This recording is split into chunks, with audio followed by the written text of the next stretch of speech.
Emmanuel Finndoro Obasi, Conservative Party. Let's talk about the fallout of Brexit, especially about the future of your party.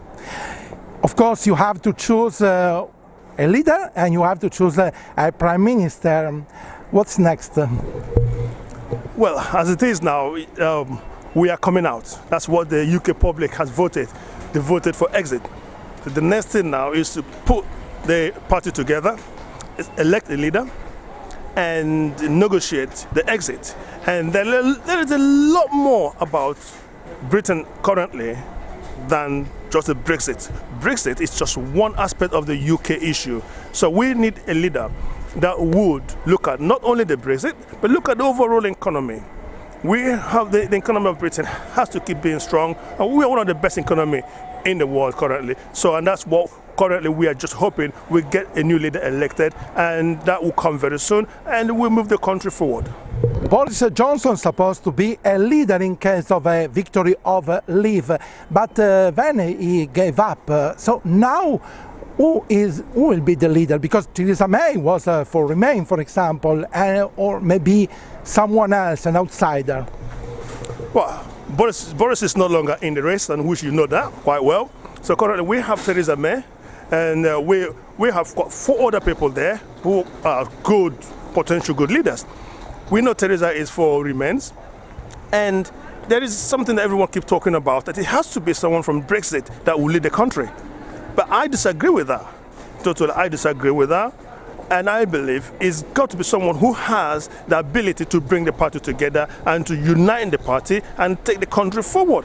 And the 4 candidates out there, they are good enough, they are strong enough. Theresa May, she has a fantastic record.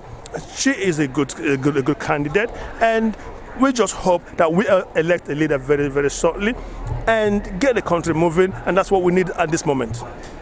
About diversity, we know that Theresa May has a very strong attitude about migration, about refugees. This is the attitude she has proven to have as a minister. So, do you think it could cause more problems about communities, about also the EU citizens who are here, who feel uncertainty about their future? I cannot speak for Theresa.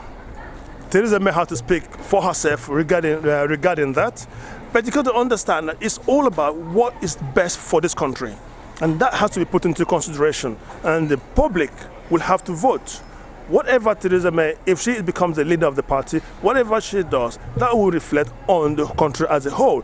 And the will of the people of this country has to be obviously respected. And you know, there is an issue of immigration, which we know that, but yet immigration cannot be avoided. Immigration is good for every country, but immigration has to be controlled, and that's what we know, and everyone else knows that, and that's what I believe Theresa May will be looking into that. But unfortunately, I would not be answering for Theresa, and Theresa will have to answer for herself. How do you reply to people who say that vote for Leave was a racist or xenophobic vote? Again, everyone has a reason why they want Leave. People in different aspects. Nigel Farage has his own reason. Boris, when he was there, had his own reason. I had my own reason. A lot of people have their own reason. But overall, we have to come to a consensus to find out and let the leaders decide what's the best thing to do. And there are people who has taken advantage of the Brexit, and these people are causing problems on the street. We know some of them have caused racist abuse. We know they have went to the Polish center the other day and vandalized the place. And we know that also people who would, irrespective of Brexit or not, they will always remain racist. So, and those people are the people that are not doing the country any good. Now some people call for a second referendum. They say that Britons were not informed enough about this vote.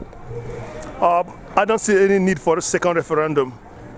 We have had a referendum, and the people of Britain have decided, and calling for another referendum we're only going to drag political situations in this country a bit further and further and further. We don't need that at the moment. We have to move the country forward. We have to do what we have to do. There is no need for second referendum. So we should trigger Article 50? Well, when the new government is elected, when the new prime minister comes in, they will make that decision when to trigger Article 50. And that the decision will be made for the leader to make that decision. And obviously, they know the best time to make that decision is something they will have to decide. And not to call another general election, because there is also a request about it. Again, I don't see any reason why for another general election. The election is due in the next couple of years, in a few years' time, and calling for a new general election, there's no need for that. But if obviously the new leader decide that is what they want to do, again, the government have to make that decision.